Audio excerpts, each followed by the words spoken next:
June 6, 1944, 06:47 a.m., Omaha Beach, Normandy. The sand beneath Klaus Weber's boots turned crimson as another wave crashed against the shattered hulk of a burning landing craft, mixing seawater with blood until both became indistinguishable from each other. The Wehrmacht sanitator pressed himself against the concrete bunker wall, the impact of naval shells making the entire Atlantic Wall fortification shudder like a living thing trying to shake itself apart. Shrapnel sang through the air in a chorus of death, each piece of metal spinning at velocities that turned human flesh into mist. The smell hit him first, always the smell, cordite and burning diesel, and something else, something primal and terrible that no amount of medical training could ever prepare a man to accept. Bodies, hundreds of bodies, American, British, Canadian, German, all of them bleeding the same red into French sand that had seen so many invasions it might as well have been soaked in the blood of centuries. Through the smoke and spray, Weber could see them, young men no different from his younger brother back in Bavaria, crawling through the surf with their intestines trailing behind them like grotesque tails, crying for mothers who would never hear them, reaching toward a beach they would never cross. He had been trained for this.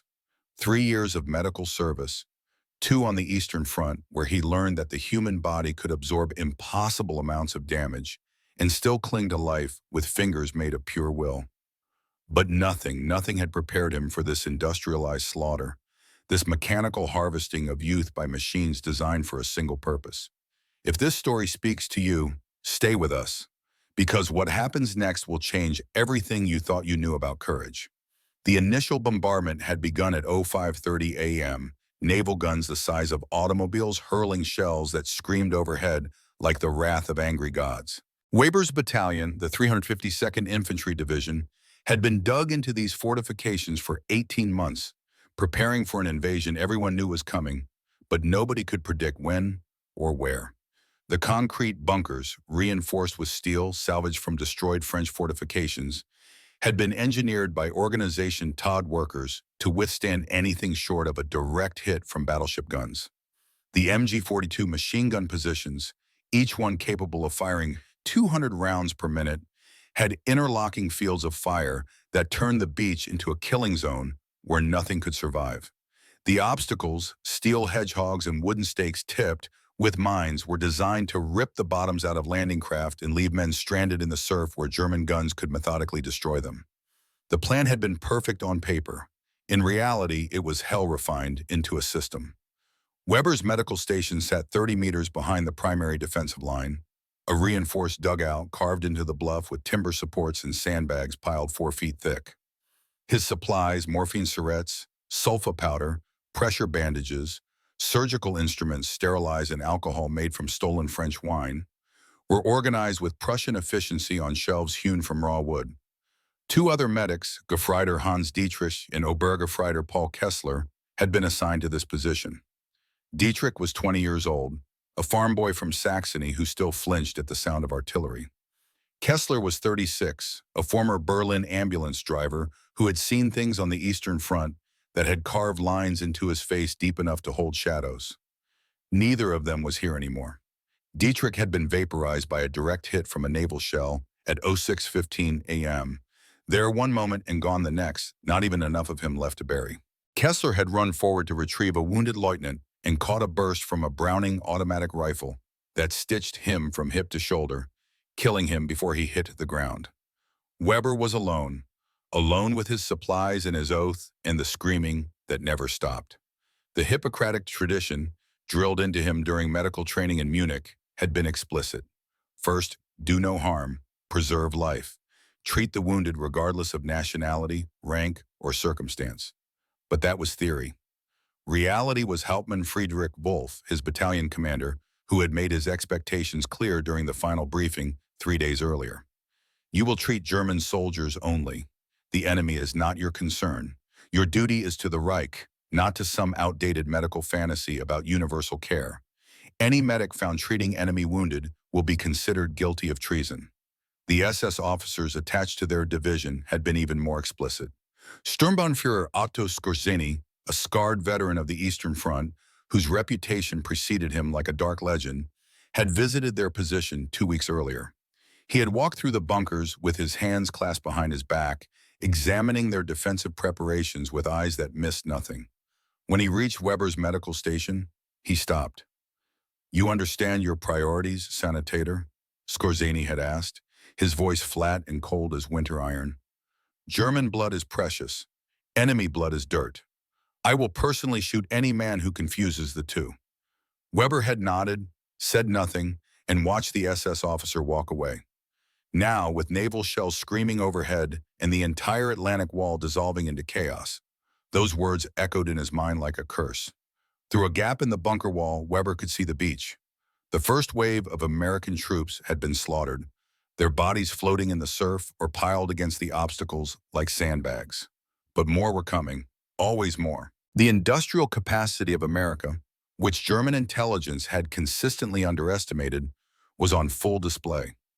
Landing craft by the hundreds, each one disgorging 30 to 40 men who ran through waist-deep water into a wall of machine gun fire. Some made it to the shingle. Most didn't. The ones who reached the seawall pressed themselves against it, trapped between German guns above and the ocean behind, waiting for a miracle that wasn't coming. Weber watched an American soldier, couldn't have been more than 19, drag himself out of the water with one leg shattered below the knee. The bone jutted through torn fabric, white against red, and the kid was trying to crawl forward, still clutching his rifle like it mattered. A German machine gun found him, stitched 3 rounds across his back, and he stopped moving, 50 meters away, close enough for Weber to see his face, close enough to have saved him. The screaming continued. German, English, French from the few remaining resistance fighters who had been caught in the bombardment. It all sounded the same when men were dying, a universal language of pain that recognized no borders, respected no flags. Weber's hands trembled as he checked his supplies again. 42 morphine syrettes, 60 pressure bandages, 3 liters of saline solution, though battlefield conditions made intravenous therapy nearly impossible. Enough sulfa powder to treat maybe 20 serious wounds. Scissors, forceps, a bone saw he prayed he wouldn't need. All organized, all ready, all useless if he stayed in this bunker while men bled out 30 meters away. The defensive line was collapsing. Weber could feel it in the changed rhythm of the machine gun fire, the longer pauses between bursts as ammunition ran low.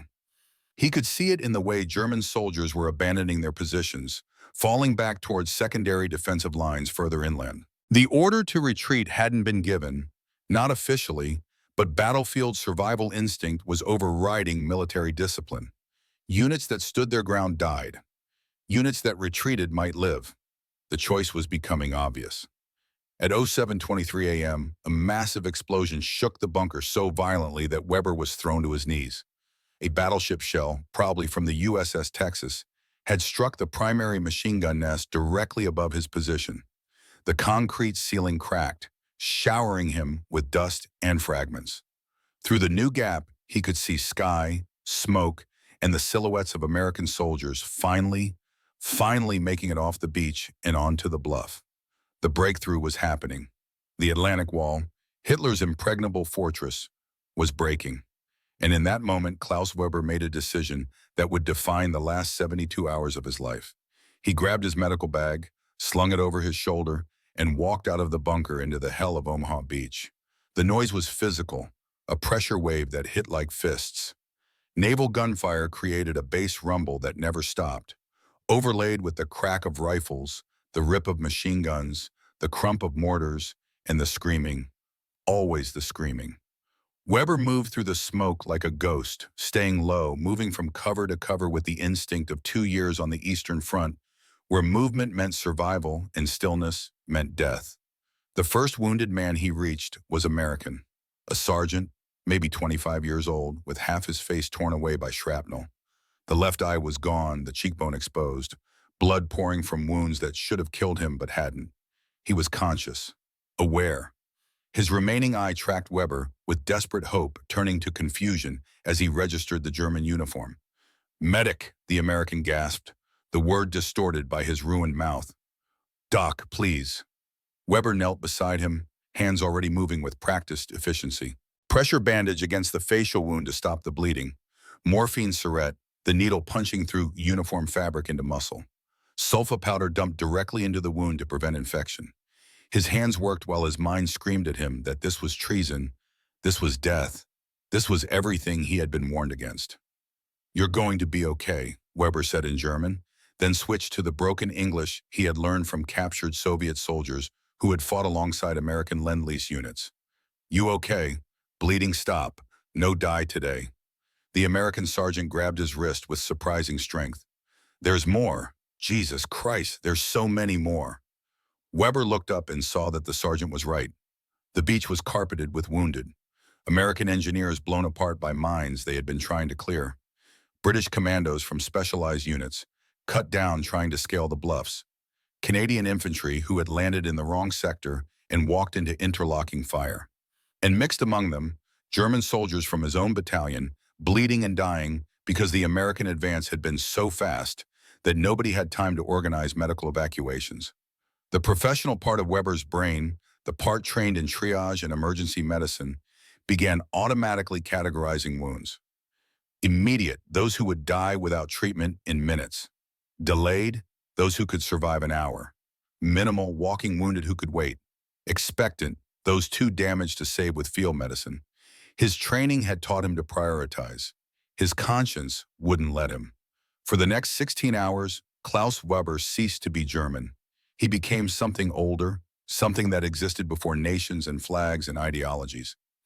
He became a physician in the oldest sense of the word, a healer who saw only patients, not enemies. He moved through the carnage with methodical efficiency, treating whoever he found regardless of the uniform they wore. An American private with a sucking chest wound, lung collapsed, drowning in his own blood until Weber sealed the wound with the waterproof wrapper from a pressure bandage and carved a one-way valve with his scalpel. A British corporal with both legs mangled by a mine, bleeding out from severed femoral arteries until Weber applied tourniquets twisted tight enough to stop the flow and mark the time on the man's forehead with blood so other medics would know when to release them.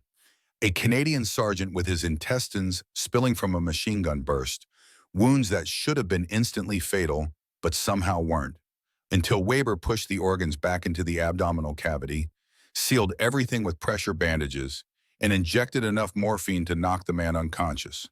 And Germans, his own countrymen.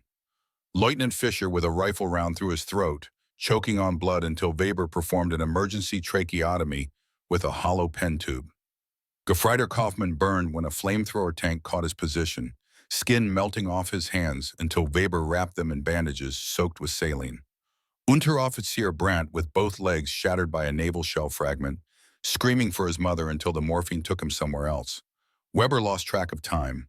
The sun moved across the sky, shadows shortened and lengthened, the tide went out and came back in, and still he worked. His medical bag emptied and refilled as he scavenged supplies from dead medics, both German and American. He learned that American morphine syringes were identical to German ones, that British field dressings were superior to Wehrmacht issue, that Canadian medics carried chocolate bars that could be used to treat shock. The wound patterns told him stories. American soldiers shot in the front, killed as they charged up the beach. German soldiers shot in the back, killed as they retreated from positions being overrun. The trajectory of bullets mapped the flow of battle more accurately than any tactical map. Shrapnel wounds clustered around the obstacles, where men had taken cover and been caught by naval bombardment. Burn victims concentrated near destroyed vehicles, where fuel had ignited and turned steel into ovens. The beach was a textbook of modern warfare's capacity for destruction, written in flesh and blood. Other medics, American ones, found him around noon. They approached with weapons raised, clearly uncertain whether this German soldier kneeling over their wounded was a threat. Weber raised his hands, showed them the Red Cross armband, gestured at the American private he was treating. The ranking American medic, a staff sergeant named Joseph Martinez from the 116th Infantry Regiment, stared at him for a long moment. "What the hell are you doing?" Martinez asked. "Same as you," Weber replied in broken English. "Stopping the dying." Martinez looked at the dozen American soldiers Weber had already treated, bandaged and stabilized. Their odds of survival dramatically improved. He looked at his own exhausted men, overwhelmed by casualties, and he made a decision that matched Weber's own. "You stay on this side of the beach," Martinez said, gesturing to the western section. "We'll take the east. You treat anyone who needs it. I don't care what uniform." "Deal?" Weber nodded, and for the next 8 hours, German and American medics worked in parallel, occasionally crossing paths to trade supplies or information about particularly complex wounds, united by a profession older than the war that had brought them here. By evening, the character of the battle had changed. The beach was secured, Americans pouring inland to expand the beachhead. German defensive positions were being systematically eliminated, their defenders dead, captured, or retreating. The immediate chaos of the assault was giving way to the organized chaos of logistics, as engineers cleared obstacles and built temporary harbors to handle the endless flow of men and material. Weber knew he should retreat. His battalion was gone, scattered or destroyed. The defensive position he had been assigned to hold no longer existed. Military protocol demanded he fall back to secondary defensive lines, rejoin Wehrmacht forces, and continue fighting. But the wounded kept coming. American casualties from the push inland, hit by German artillery or snipers. German prisoners, some wounded in capture, being brought back to the beach for processing. Civilians caught in the crossfire. French families who had been living in this coastal region when history decided to drive a tank through their farms. Weber treated them all, a 13-year-old French girl with shrapnel in her back, crying for her mother who was dead 50 meters away. An American captain with a bullet through his shoulder, still trying to command his company, while Weber dug the round out with forceps sterilized in whiskey. A German Obergefreiter who had lost both hands to a grenade, staring at the stumps with shocked disbelief until Weber sedated him and wrapped the wounds tight enough to prevent him from bleeding out before proper surgery. The count in his head kept rising. 17, 23, 29, 37. By the time darkness fell on June 6, 1944, Klaus Weber had personally treated 37 enemy soldiers whose lives he had saved or dramatically extended. He had also treated 19 Germans, but those didn't count in the calculus of treason. Those were his duty. The others were his crime. The American medics shared their rations with him. K-rations, processed food in wax boxes that tasted like cardboard, but contained more calories than German soldiers had seen in months. Weber ate mechanically, his hands shaking with exhaustion, his mind numb from 16 hours of focused trauma care. "You should get out, O'Keefe," Martinez told him as night fell. "Once the MPs start processing prisoners, they're not going to care that you're a medic. You'll end up in a cage with the rest." Weber shook his head. "Still wounded, still need treatment." Martinez studied him. "You know you can't save them all, right? No matter how many you treat, most of them are still going to die." "Yes," Weber agreed, "but not today. Today they live.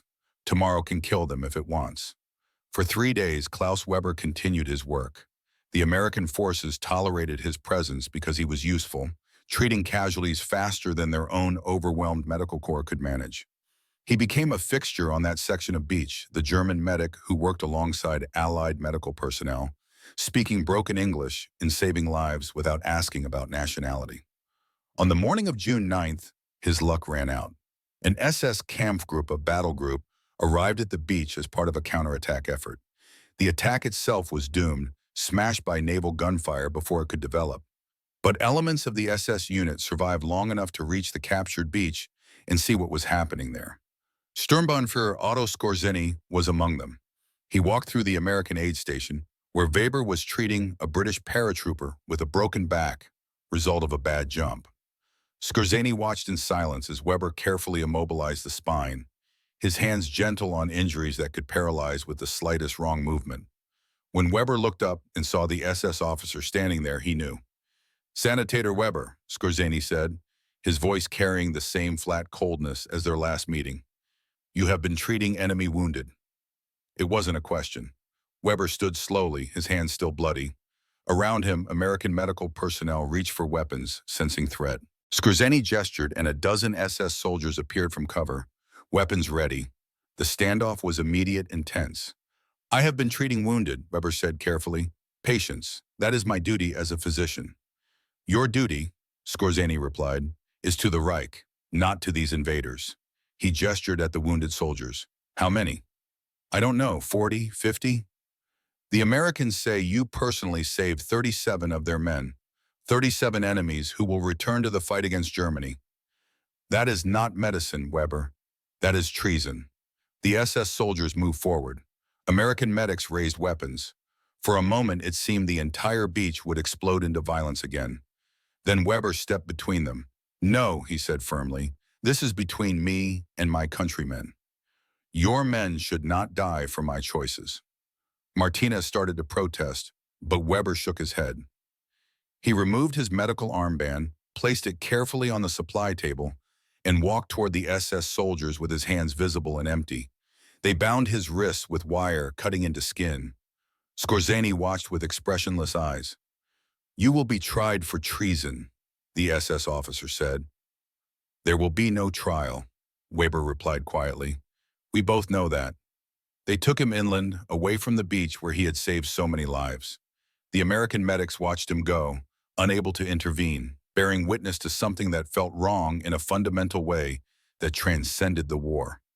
2 days later, on June 11, 1944, Klaus Weber stood before an improvised firing squad in a village 10 kilometers from the coast. There was no trial, no formal charges, just the reality that SS justice was swift and final. Skorzeny read the charges: treason against the Reich, providing aid and comfort to the enemy, dereliction of duty, violation of direct orders. Each offense carried the death penalty. Weber listened without expression. He thought about the faces he had saved. The American sergeant with half his face torn away, who would live to see his daughter born. The British corporal who would walk again on prosthetic legs.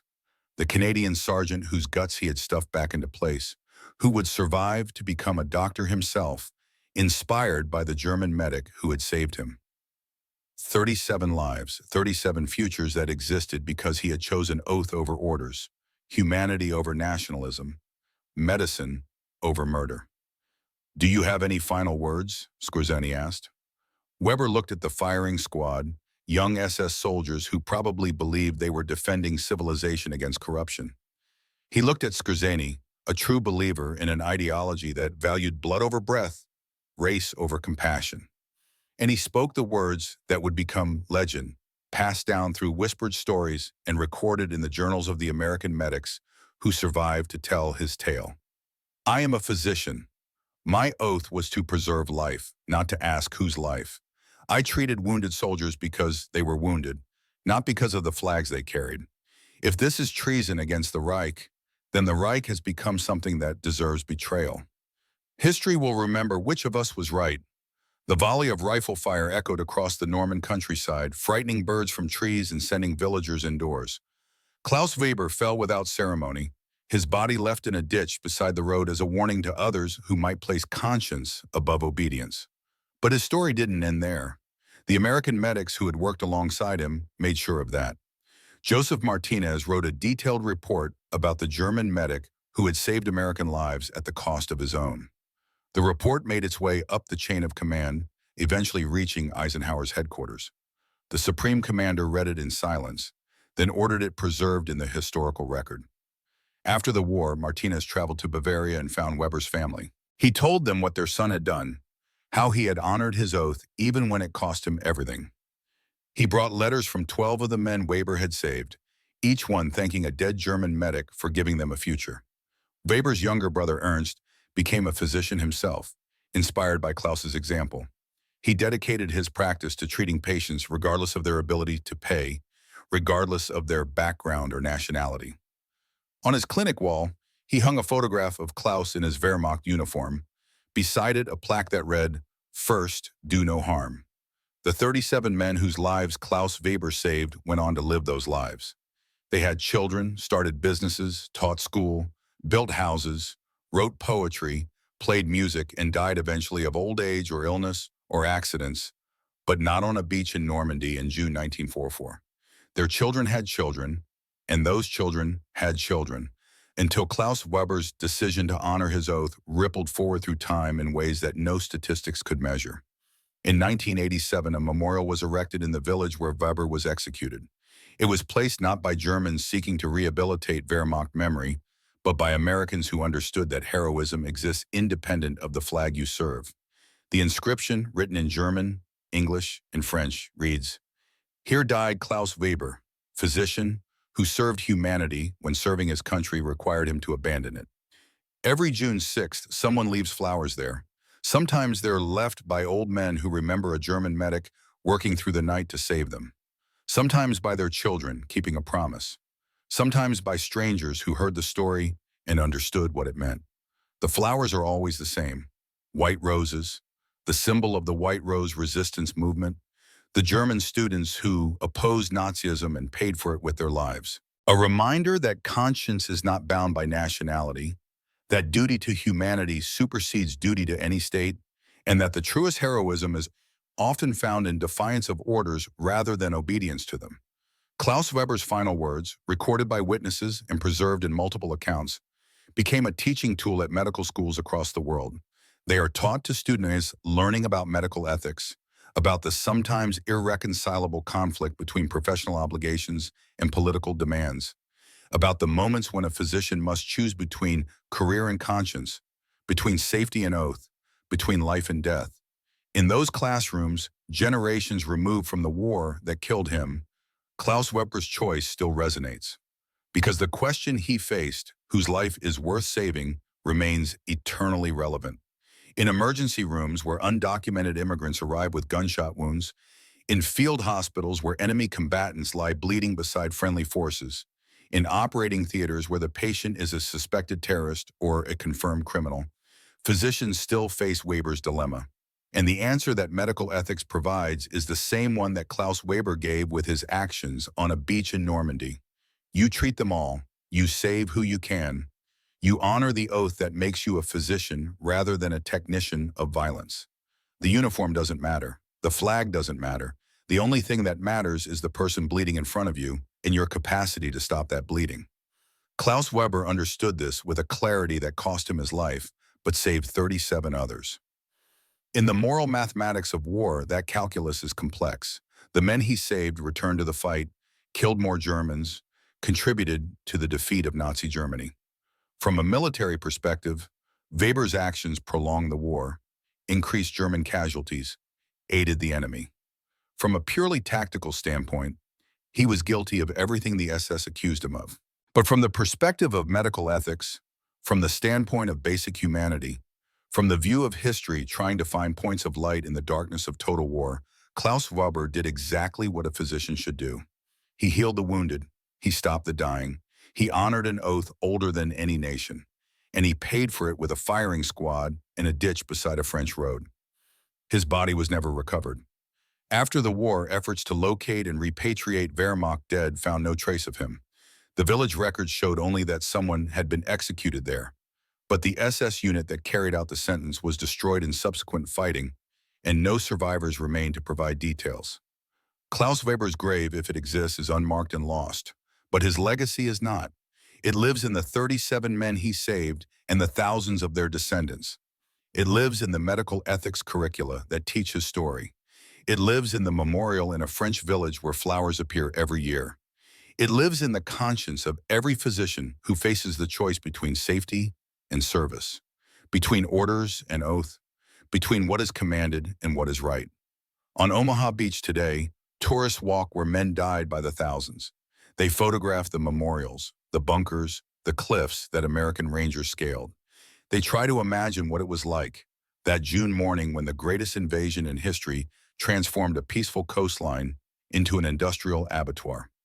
Most of them don't know about Klaus Weber. His name appears on no memorial there. No plaque marks the bunker where he made his choice, the sand where he worked for 16 hours straight, where he treated 37 enemies and signed his own death warrant with every bandage, is now just sand again, washed clean by decades of tides.